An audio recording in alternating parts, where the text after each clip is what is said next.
Hello there guys and welcome, it is Niran here and today it's time for me to bring you episode number 8, I do believe, of season 2 of our Leicester City career mode. I should probably start checking that before I start doing commentaries, but nevertheless today we are off the back of 2 fairly incredible episodes and I get a feeling we're about to get a third one. I don't know whether that feeling will be fulfilled or not, but obviously 2 episodes ago we pulled off a ridiculous 4-0 win over Liverpool. Last episode we pulled off a 6-0 win against Lokomotiv Moscow in the Champions League that leaves us top of our Group E, in front of PSG and Wolfsburg after we drew with both of those teams, would you believe, and we're actually top of that group after 3 games, which is obviously halfway through the group stages. But today we've got another 3 games. I'm just trying to recall where they are in terms of Barclays Premier League. I think that we've got 2 Barclays Premier League games. We've got a Capital One Cup game sandwiched in the middle. And the first game of the episode is against Chelsea, which is obviously going to be a fairly difficult game. In the background, though, you're seeing me promoting 2 youth players. Last time out,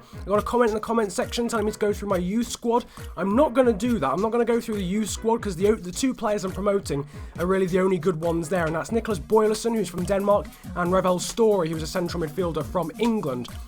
Offering both of those players professional contracts. The rest of the squad, you'll have just seen it quickly in the background, isn't that amazing. The potentials aren't that high. But after this game against Chelsea, I will go through the players that I promoted into the youth academy, from the youth academy, into the main squad since we started the series. But now it is time to get into the big game of today's episode, and it's at the King Power Stadium yet again against Chelsea. We are at home against Chelsea. A repeat of the final game of the season in season 1. No, that was at Stamford Bridge, but still, we've had some titanic battles with Chelsea in the past, but looking at their squad, you can see there Aina at right back, Gilabodji and Terry at the back.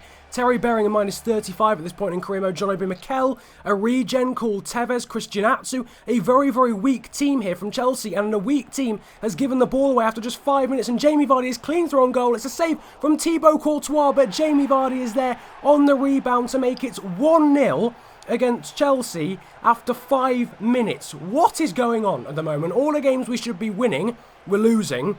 And all the games we should be losing, we're beating people convincingly.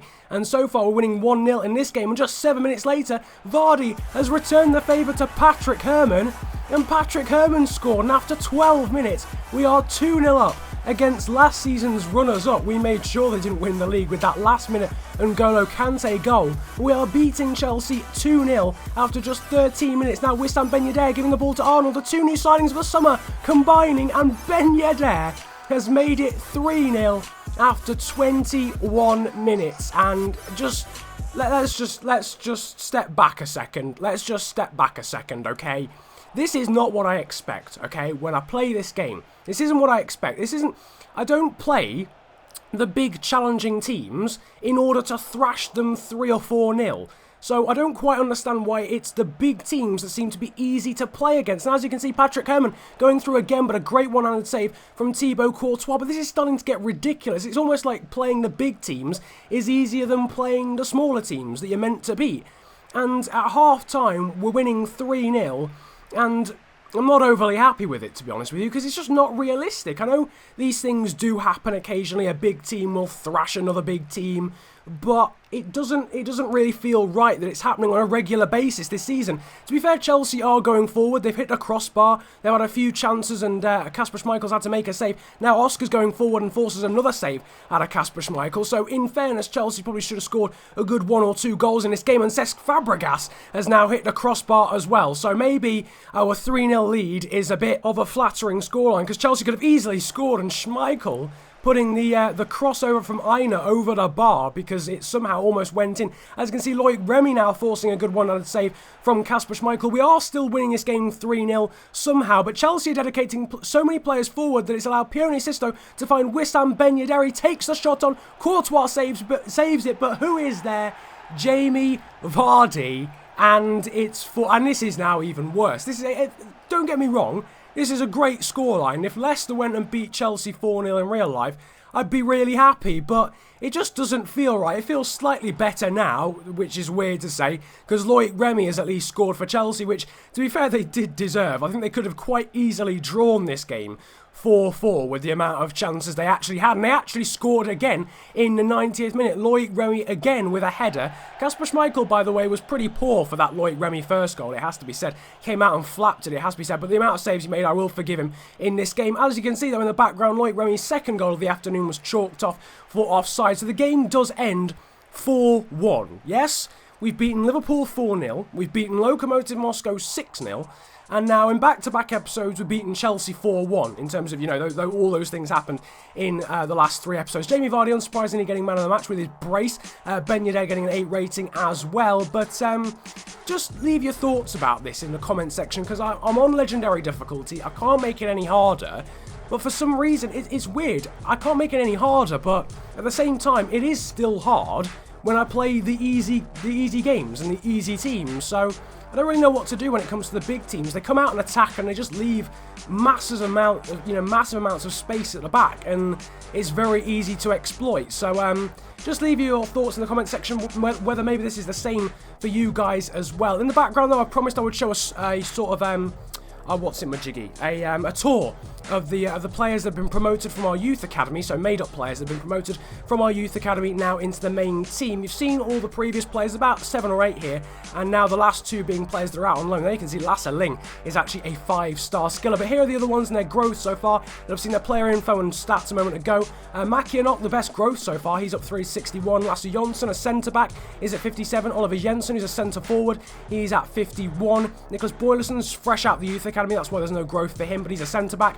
Danny Flanagan is also a centre-back, and he's 60 rated. Ravel Story, again, is straight out the youth academy, he's 55 rated. And Mikkel Vestergaard, who is our best youngster, who's still in the club at the moment, he's 62 overall, and has gone up by 2, I do believe. So there's some good players, there's some good potential, and some good youngsters in the squad at the moment, having been promoted from the youth academy. But now we're getting into the second game of today's episode against Reading FC, and I do believe we've made a completely new team.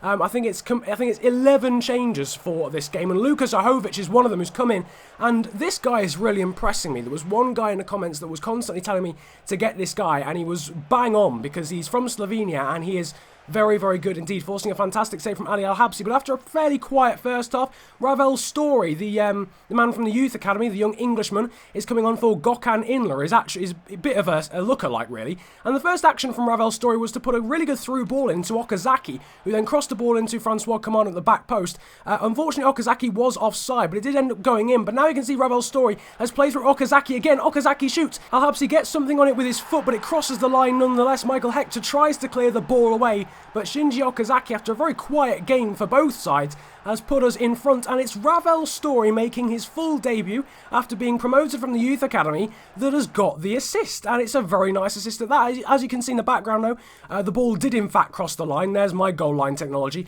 because for some reason the graphic didn't come up. But there you can see Andy King now striking from outside the area on the hour mark, but he hits the post. Pione Sisto winning the ball back off the defender and finding Ravel Story. He finds Luka Zahovic, who shoots from outside the area, but it was blocked and goes out for a corner. Andy King finding his central midfield partner. Lovely back heel there to Ravel Story to find Sisto.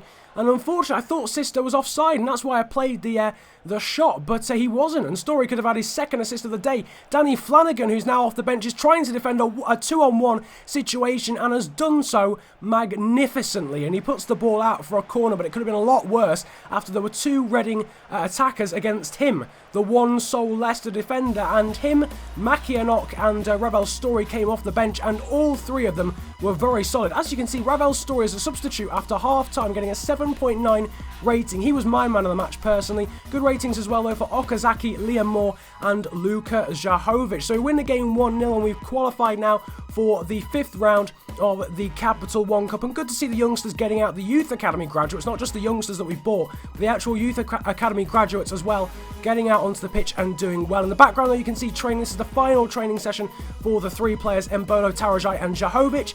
and with fantastic timing, both Jahovic and Tarajai have gone up and overall. So Tarajai is now 74, I do believe, or is it 75? No, 74, and Luka Jahovic is 73, so some good growth from those guys, both outside of training and in training as well. But now to get into the third and final game of today's episode, and we are playing Hull at the KC Stadium. Hull, who got promoted last season from the Championship, having finished second place, but they're under fire already after just 2 minutes. Some lovely skill there from Pione Sisto and the strike, but well saved by Fabrizio in the Hull goal. Now N'Golo Kante going forward, having been assisted, by Pione Sisto, and it's another great save from Fabrizio. Now Patrick Herrmann finding this space for a shot, but he can't quite get it away. It's blocked. It then falls to Bruno Perez, and another great save, one-handed from Fabrizio, even in the first 20 minutes. And we're really dominating this game, it has to be said. But after 33 minutes, Dio here, the Hull attacker, in all sorts of space. Some good shepherding there from Kevin Wimmer. The ball goes back to Mo Diame, but unfortunately, he is able to get past Maxi Arnold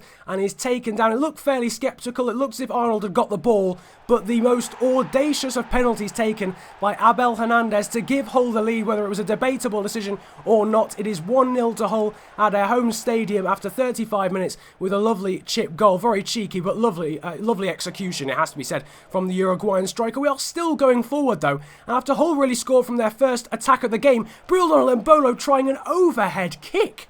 Goodness gracious, imagine if that had gone in. Unfortunately, it does go just wide. That would have been goal of the series by an absolute mile. And Wissam Ben Yedder trying to put the ball into the bottom corner. We have been really restricted to long shots only in this game, but now getting into the area with Riyad Mahrez. But unfortunately, the shot goes straight into the arms of Fabrizio. And for the first time, we actually get a shot away in the area in this game. But unfortunately, it's way too late. It's saved easily by the Hull goalkeeper. I don't know what's going on with my mouth and my English today. I apologise for that. I've been stuttering massively in this episode, so I hope you guys do forgive me for that. But nevertheless, we've lost the game 1-0, so I hope you guys forgive me for that as well. A disappointing result, an all right, performance. I thought we were good. I thought we were good value, for a win, to be honest, with the amount of shots we had. But to be fair, Hull, they attacked, they did well. They didn't break us down too often, but they did restrict us to long shots. So, in the end, they are full value for their win, I suppose. Nevertheless, here is how the table has been affected by today's episode. A massive win against Chelsea, which sees them in a bit of trouble, really, down in 9th, but still only about 4 points away from the top 4, but still a pretty disheartening loss to us. We are down in 5th place, though, and Arsenal have a game in hand, so we could drop to 6th after the loss against Hull. But as you can see, it is so close at the top of the table. The top 6 only covered by 3 points, and if Arsenal actually win their game in hand, the top 6 will be only covered by 2 points. There you can see the bottom 3 as well. Watford, after a very solid season 1, coming in 13th place. They're way down in 18th.